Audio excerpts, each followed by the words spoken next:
Hello, everyone. Happy Wednesday. Welcome to Women Winning Wednesdays. I'm your host, attorney Elsa W. Smith, and I'm the owner of the law offices of Elsa W. Smith, where our mission is to empower women through estate planning. We have a special treat for you today, but before I tell you a bit about our guest, today is American Business Women's Day. American Business Women's Day is an American holiday, nationally recognized on September 22nd. The date marks the 1949 founding date of the American Business Women's Association. The holiday was recognized in 1983 and as well as 1986 by congressional resolution and a proclamation issued by President Ronald Reagan. It commemorates the important legacy and the contributions of millions of American working women and women business owners. I'm a member of ABWA and have been a member since 2018. I'm also the vice president of the Maryland Capital Chapter. So to my sisters here and all the way in Hawaii, happy American Business Women's Day. So as a reminder, we are streaming on StreamYard, so please give them permission to view your comments. You can do that by going to StreamYard.com/Facebook, StreamYard.com/Facebook. And say hi, tell us where you're watching from. And by the way, if you catch this on the replay, make sure and put #replay in the comments. Now, to our guest for today. I am so excited to bring you our guest today. Her name is Amanda Campbell. She's an amazing, she's just a rock star and as well as a beautiful person. But let me tell you just a few things about her. And she's got a pretty extensive bio. She has been in the financial services industry since 2010. She is a certified financial planner. She's a certified divorce financial analyst, and she's got like an alphabet soup of other credentials. Too long to mention here, but I'll let her tell you a bit more about that. She is a member of the Howard County Collaborative Professionals Group. She is an author, and I'm excited to have you tell you about the book that she's co-authored. And she is a wife and a mom. I'm so excited to bring you Amanda Campbell. And here she is. Hi, Amanda. Hi, thank you. That was such a wonderful intro. Thank you. You're so welcome. So I'm really jazzed to have you on the show today. We've got so much good stuff to talk about. We're gonna, talk about what a certified divorce financial analyst does. We're going to talk about challenges you've faced and all that good stuff, and getting into your why and how you help women with challenging money stories. So, I told the audience a bit about you. What have I missed? What should they know about you, about the amazing Amanda Campbell? Well, I think the most important thing is I am extraordinarily passionate about seeing women feel financially secure and financially empowered by their wealth. It's something that I think most women don't get access to, right? A lot of resources are out there for men to feel really good about their money, but I am extraordinarily passionate about making sure that every woman I come into contact with feels really good about her wealth and understands it in a real and meaningful way. So I'm thrilled to talk to you about that today. That's awesome. That's awesome. So listen, let's get right into it. We've got a lot to talk about today. Give us an example of a typical client that you serve, and how do you serve them? Just kind of walk us through that process. Sure. So I service mostly women, and especially those who are suddenly single, whether by divorce or widowhood. And I can go into my why on that later because it's expensive. But a typical client for me, again, either going through divorce or has find themselves suddenly in charge of their own wealth, whether by choice or by natural circumstances, right? Something happens. And what I do for her is really help her to gather all of her financial information, finally get it all in one spot and start to make sense of it, right? We start by building a net worth. So looking at that woman's assets and liabilities and showing her how far she's come. A lot of women say to me, oh my gosh, I didn't know that I had amassed that in my lifetime. So I always start by doing that and making sure we give ourselves a pat on the back, because it is so easy as women to constantly be looking for that next benchmark or think that we haven't done enough. I always start with a nice pat on the back for where we've come and gratitude for where we've come so far. Then we go into the more hard work of building a cash flow, right? Because it's good to know what money and wealth you have. It's also really great to know how that money is going to service you in the short and long-term future. So really helping women to understand money coming into the household, money going out of the household, and what that means over the long term. But to overuse a term that's in my industry, I am a holistic financial planner, meaning, I know, and everyone laughs, but I do. No, I mean, it's important. I mean, yeah, but yes, I have heard that used quite a bit, but it's important. It is. It is. And in that fashion, I help women to understand truly everything about their financial life. Because at the end of the day, 99% of the things we do has to do with our finances, right? Everyday life, it somehow is embroiled with our money, our wealth. So making sure they have the right insurances, making sure that they have the right attorneys helping them, making sure they have their estate plans done, right, Elsa? All that crazy important stuff that I think as women, you know, trying to check off our to-do list, our daily list, that stuff, the really big important stuff, we push it to the back. So I'm your cheerleader in the back, your personal CFO, who is constantly going to remind you to put yourself first and do those really big important things. It sounds like you really take a personal approach, a very client-centered approach to how you care for the people that come to see you. How did you come into this space in the financial industry? And now I'm going to ask you for your why. Yes. So here we go. Yeah, here we go. Yes. Well, and my kind of way I deal with clients is I say, I either treat you like my own mom or like my own sister or best friend, right? Because you're sharing something so intimate with me, your finances, your wealth, right?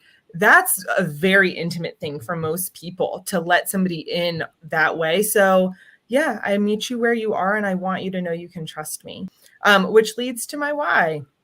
So the reason I'm so passionate about helping women with their wealth and to feel really good about it is because my father passed when I was 12.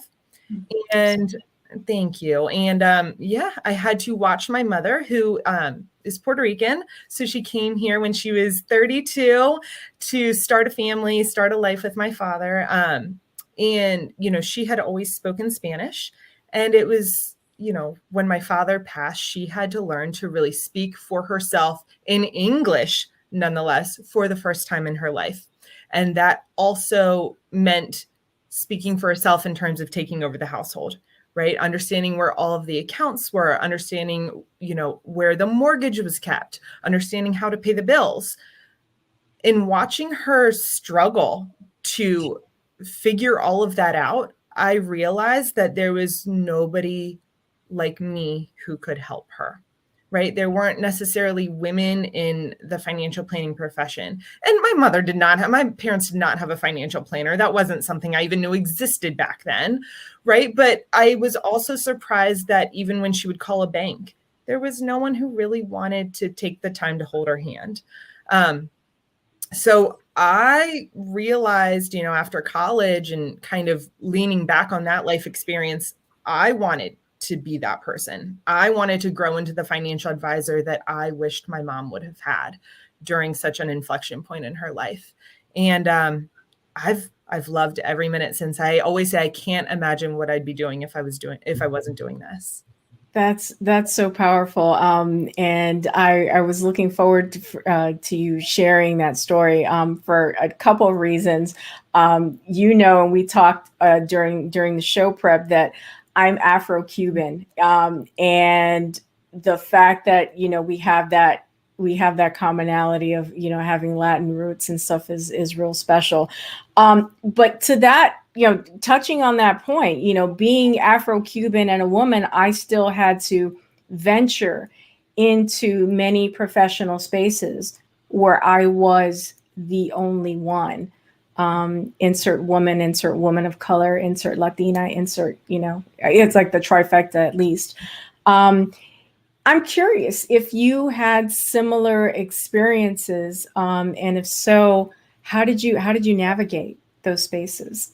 Absolutely. And gosh, I'm sure we've all had similar experiences, right? But, absolutely walking into any type of established networking community or established organization is always hard. Number one, I always tell people it's hard. Your first day is hard, right? But walking in as a young Latina woman, I always joked it was my own trifecta, right? You just walk into this sea of middle-aged white men, and sometimes it was hard to even get a handshake or have somebody even acknowledge your presence just so you could introduce yourself. I remember one time I introduced myself. There was a group of men talking, and I just walked up to one of them and waited for a lull in conversation, introduced myself, and he didn't even take his eyes off of the person that he wanted to continue talking to. And it is hard walking into those male-dominated organizations and in this industry, because to find another woman is almost like a lifeline sometimes, right? And you reach out and hopefully they're reciprocating in that way. But a lot of times it's hard in that way too, right? They've also been raised and groomed to just fit in and be part of the good old boys club. So I think it is interesting to kind of see and feel those moments of, wow, I'm brand new here. And I know it's going to be a little bit tougher for me than if I look different or was of a different gender. But I think it almost gives me more fire. Now, we typically as women, we're told, take up a sport, play golf. Now, with me, I'm a little biased because a lot of the men in my family growing up, they played golf. It was like religion. But typically, women are like, well, take up golf because that's the golf courses where business deals are made. And, you just kind of fall in like, well, if I want to gain business, if I want to, develop networks, that's where to do it. Some people, I had another guest on not too long ago where her forte was the basketball court. That's where she shined. So, but you kind of bucked it. You're like, no, tell us about, you're like, no, I'm not doing it. Tell us about that. Oh my goodness. So it's even so funny too, because my husband is an extraordinarily avid golf player. Scratch golf. He was captain of the golf team in college where we met, like golf. My best friends in college, golf. Maybe I had enough. I don't know. And truly, I've tried. It is not for me. And so many people in my professional arena were like, Amanda, just go to the golf course when your husband's doing his thing and learn. It was not authentic to me. I don't enjoy it. I can't even remember the last time I watched my husband go hit balls at the range. Like it is just not, it is not something that I enjoy. And, for years, people were like, just give it a try, come to the range. And I just decided I'm not going to do that. I don't want to do that. I would prefer to meet women another way. And I've been told you're missing out on business, but I don't think that's true, right? I've found that the clients that I enjoy meeting with, right? I have a client, she loves for me to come to tea in her garden. That's how we meet. She says, I love that. It's so sweet. She goes, I'll make us a pot of tea. She keeps a meticulous garden and we sit in her garden and we talk about her portfolio. I have other clients that are like my love language. I love it. I'm always like, yeah.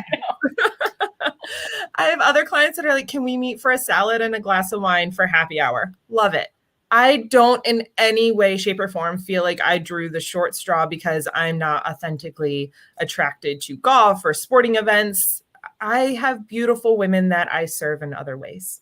So it sounds like you really are attuned. You know exactly who your ideal client is, who you are in, you feel like you're in your zone of genius when you're serving that particular person. And you're walking and standing in your truth. I mean, you are being true to who you are, which is a lesson to so many of us, professional women and otherwise, just to stand in our truth. If it's not you, don't try to fit yourself into a mold that may not speak to who you really are. Thank you so much for sharing that. Did you ever have what I call a crossroads experience, meaning that an event that made you question whether you should be doing this? And to the extent that you feel comfortable, I'm sure that the audience would really appreciate that, because, a lot of the people that I brought on the show, I mean, pretty much all of them are rock stars in their particular fields, but it's also important to show the human side, the fact that, as professional women, there are moments where we have doubts. So what were yours, if you would, please? Mm-hmm. Absolutely. So I think the one that always sticks out most to me in my career, and I'm so glad I pushed forward, after receiving my Certified Divorce Financial Analyst designation, my CDFA, which I'd worked so hard for. And I truly believed in getting that designation and it helping women. I was finally able to put it on my business cards, and I was just so excited. And I had a senior partner of my firm kind of sit me down in a conference room and basically say to me, we're all internally very proud that you got that. But I don't think that's something that you need to share externally. You don't need to put that on your business card. If you market to such a small niche of the population, right? People going through divorce, look at the rest of the world that you're excluding. You're no longer saying, I can help everyone. You're saying, I can help this part of the population. You don't want to do that. You want all business. And in that moment, I had this moment where I was like, okay, well then maybe this entire profession isn't what I thought it was going to be, right? Maybe I'm not the right person to sit here and advise everyone on their retirement and financial plans, because I knew what I wanted to do. I knew I wanted to help women, and I knew I wanted to help them through divorce and all that. And in that moment, even though that was almost 10 years ago now. Wow. Right. After I had gotten over the hump of maybe this isn't what I should do, I very quickly turned to, I think you're wrong. I think you are really wrong. How did you get there? Was it just remembering your why? I mean, and that process, I mean, did it happen instantly? Like you had an aha moment, or like, how did that happen? So I think number one, it was being true to myself and remembering why I had gotten into this in the first place, which was because I wanted to help people like my mother. And I think number two, back around 10 years ago was when the idea of niching really started to, I think, take place and take form. And I had remember reading articles. They were all very new and still on the fringe. And so I think kind of fueled by those two things, I was like, I think we're kind of on the cusp of needing specialties and needing to be experts in the people we serve. And even 10 years ago almost, I was like, I think you're wrong. I think this is going to be an asset if I choose who I service. And not only do I serve them okay or good, I serve them really well. Like I learn everything about, serving someone from a divorce perspective, serving someone who's going through widowhood. I think if I can figure out how to do that well, I'll get business organically and it'll mean more. Right? It doesn't have to be this cast a net and hope all the fish swim in it. Like, do you want all those fish? Right? Is that authentic to you? And I just felt that it was. And because I promised the audience that, we were going to explain like what exactly a CDFA does, would you please share like in a nutshell, like why is that so special and how that differs from a certified financial planner? Yes. So many people ask me, so I'll just answer the question. Have you been divorced? Is that why you went into becoming a CDFA? I have not. My best friend actually went through a divorce 3 months after she had gotten married. Very sad story. She was broken up. I was broken up, right? But I remember she called me one night crying and saying, Amanda, you help people all the time with their money, right? What does this divorce mean for me? We've only been married 3 months. But we've lived together for a long time. What does all of this mean? And I remember kind of being a deer in headlights, like, oh my gosh, I only help people that are happily married and have a bunch of money. I don't necessarily know how to help somebody financially plan when there's this huge traumatic life event. Somebody's mad, somebody's sad. I don't know. I don't even know what the proper steps are. And so I had to look at my best friend and say, I don't know. Wow. And I promised myself I would never look at a woman in distress and say, I don't know ever again. Sometimes I'll say, that's a really good question. Let me find the answer. But right. I never wanted to say, I don't know ever again. So it was like a week later, I signed up for the Certified Divorce Financial Analyst designation, which helps me to become part of a woman's divorce team. So I work in tandem with the client's divorce attorney. Okay. To ensure that she understands the financial implications of the marital settlement agreement that she's signing. Because so many times, if women don't get to me before they sign on that dotted line, they'll say, Amanda, I heard about you. This is what I signed. I can't really help after it's been signed. So, before the marital settlement agreement has been signed, we go through, like I said, the net worth, the cash flow, really making sure that woman understands this is what my financial picture will look like. And no, I'm not going to be a quote I hear all the time, a troll under a bridge eating sandwiches. Oh dear. I know. So it's a lot of education, a lot of financial literacy, which, again, as women, I don't think we have enough financial literacy kind of projects and initiatives. But it's work, and it's interesting work. And I always feel so blessed to have been part of a woman's journey when I see her come out on the other side.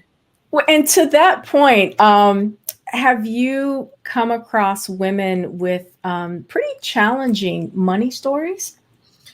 Oh gosh, yes. So many. So I can share. I always say there's kind of two spectrums and then the women that fall somewhere in between. Yeah. So, on the one hand, I have had, a client who was from a family, raised up in a family where dad handled the finances. There was wealth there, right? All good. It was a very charmed childhood and an young adult situation. She got married to another wealthy individual and never, ever in her entire life had to look at the checkbook, had to really look at the portfolio and say, what wealth is there left, right? It had never, ever been a concern. Huh. So when she met with me, it was an interesting journey to get her to kind of sit down and really look at her new portfolio, her new wealth that she was now in charge of on her own for the first time in her entire life. And say, listen, if we're not careful and we don't have a plan, we could run out. Like, you don't just get to write a check and more money appears, right? So, I've certainly had that, and that's blessed, but it's also challenging in its own to all of a sudden confront the fact that, oh my gosh, if I'm not careful, I could run out of money. And that had never been a concern for her in her entire life. Wow. Right? To, on the other hand, a woman who says, I hear that all the time, Amanda, I'm going to be a troll under the bridge eating peanut butter sandwiches. I'm not going to have any money, right? That woman could have $4 million. She could have $200,000. It has nothing to do with the dollar amount. It has to do with the feeling of security. Yes. Nothing to do with the dollar amount. So it really, for those women, it's sitting down and showing them their portfolio, right? Showing them their net worth, giving themselves that pat on the back of, this is what I walked away from my divorce with, that traumatic event. This is the nest egg I have.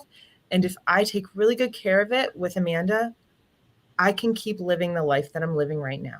Sure, a couple adjustments here, sure, a couple adjustments there, but nothing life altering, right? You're not going to be eating peanut butter sandwiches under a bridge.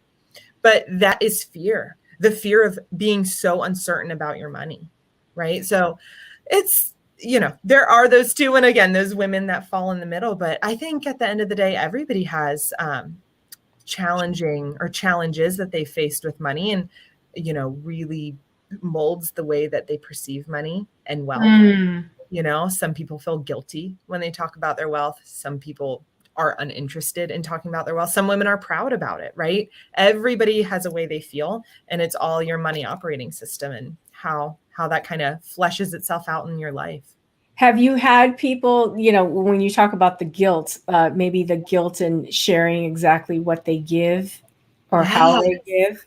Yes. So it is interesting. Money guilt shows itself in so many different forms. And it's always interesting for me and a learning experience for me. Some people feel guilty for having too much. Some people feel guilty for not having enough. Some people feel guilty for giving their money, right, charitably, and then claiming that on their taxes. Or give me an example. Is like offerings, like church offerings. So, in some cultures, it is, a tithing. So giving your 10% to the church is just a way of life. There is no ifs, ands, or buts about it. You give your 10%. That is a hard line budget item. And a lot of times in speaking with women, I'll say, why aren't we claiming that on our taxes? Or why aren't we acknowledging this somewhere? Right. And I'm always so, I don't know, shocked, I guess is the word, when I met with, no, that is a gift for my church, for the Lord. And I cannot then benefit from that. Right? If I give with intent to receive, then it is not a tithe. Which I then combat with, well, gosh, if we claim more, right? If you're claiming this, then that gives you a bigger pot of money because you're getting more back in taxes. And therefore you can then give to another charity or another church initiative. But there are some cultures and some clients I've had where that is a very, very tough money operating system to circumvent or push through. So it really underscores the fact that, what the stories that we come to with, that people come to with, can be pretty powerful. And in some cases, even obstacles. I mean, I know from an estate planning standpoint, there are some people that have come to me that have a certain belief of the way things should be done and who should handle certain things. And it's your job as the advisor, in this case, my job as a counselor, to kind of shatter that mold and expose them to what could be. Here's what life on the other side could look like if you employed this method instead. Would that be of interest to you? Wouldn't that make you happier? Wouldn't that give you peace of mind? Right. And it's just opening and changing that mindset, which is a powerful thing. Very, very. And I'm not going to lie and say it happens overnight. Some women that I've met with it, years down the line, we're finally starting to see a shift in their money operating systems and starting to see a shift in beliefs and values. And, but again, it's always so rewarding. I'm sure you feel the same way, to see her flourish on the other side. It's the best part of my job. It's a beautiful thing. Amanda, there's so much synergy in what you do, and then how we at the firm develop estate planning strategies. Our approach is very client centered. It's client focused. It's not transactional. And at our firm, we are building what we hope are lifelong relationships. Because as I tell my clients, it's about not only empowering yourself, but I'm looking ahead 1-2 generations ahead. Wouldn't it be fabulous if a woman that you're helping today, that you helped move from confused, perhaps uninformed, unempowered, to a place of security, self-empowerment, and self-realization, to then have her bring her daughter to you and have you help her with the same transformation that she experienced? I believe that that's success to me. I mean, because I just love seeing when that happens. What do you think? Absolutely. I mean, so many times when women do get to that point of, leaving the fear behind, right? Changing their money operating system into one of, oh my gosh, I can do this with my wealth. I can do this, right? I'm going to be okay. They do often have adult daughters that they're like, man, would you meet with her, Amanda? Because if I had this help, maybe I wouldn't have been in this position long term.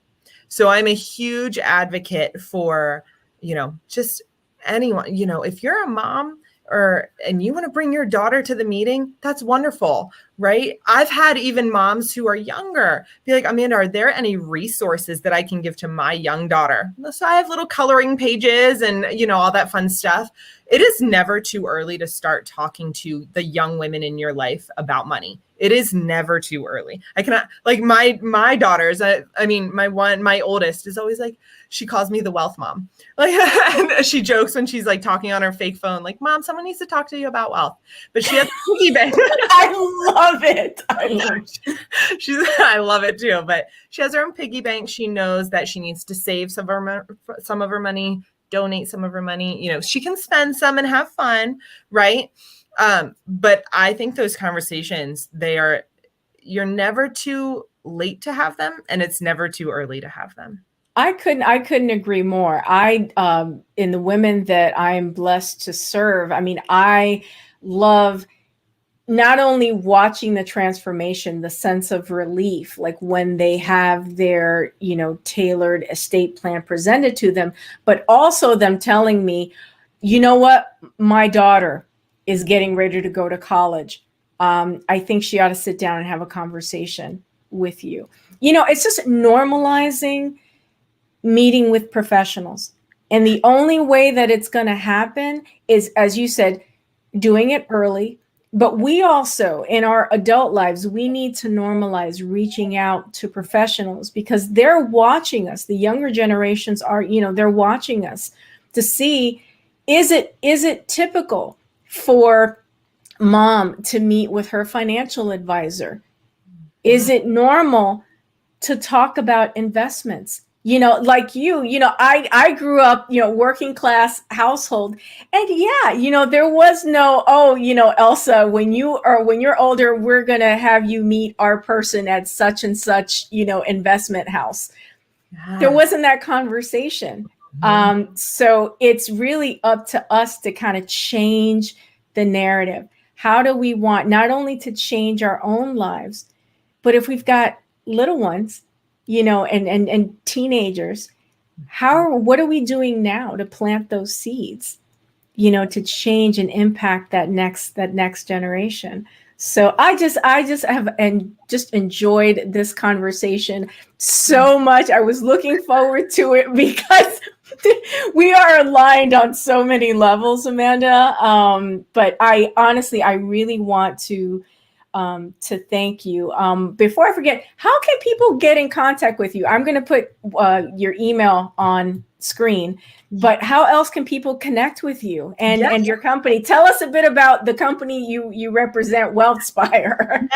Yes. So Wealthspire is a completely independent registered investment advisor. So you can reach me there. We're holistic financial planners and wealth management advisors. You can reach me right on my email right there, amanda.campbell@wealthspire.com, and Instagram at Amanda Campbell Wealth.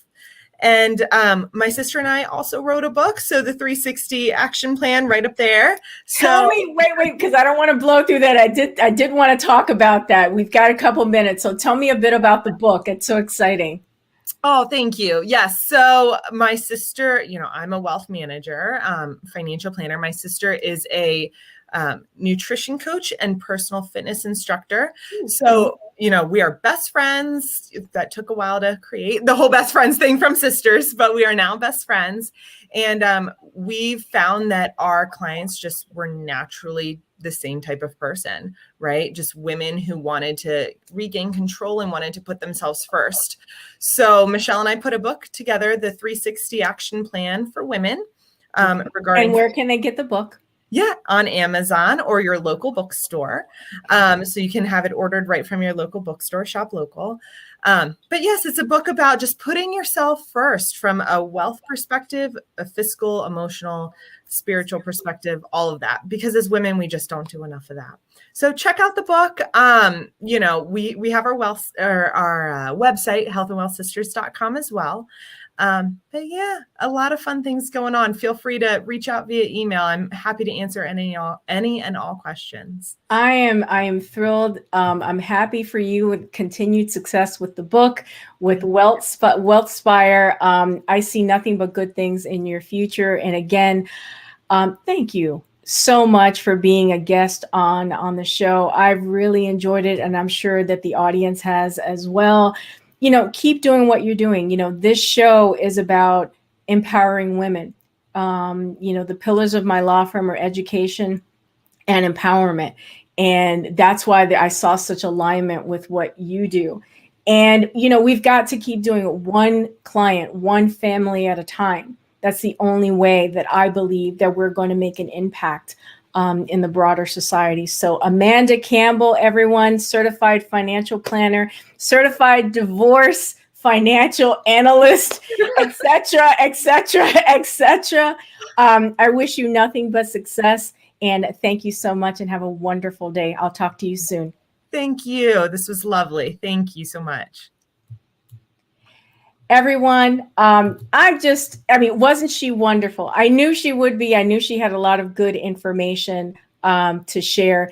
And I hope that you have found that beneficial and learned something new. A certified divorce financial analyst. Pretty interesting, as I promise to always bring you people who are doing amazing things in their profession. And of course, what I do. I'm an estate planner. That is what I do. Wills and estate planning. If you are in Maryland or the District of Columbia and have a need for wills and estate planning strategic advice, I want you to give us a call. Our information is on the ticker, on the scroller there at the bottom of the screen. But give us a call. Set up a consultation. Explore what your options are. Let us move you from overwhelm to empowerment through estate planning.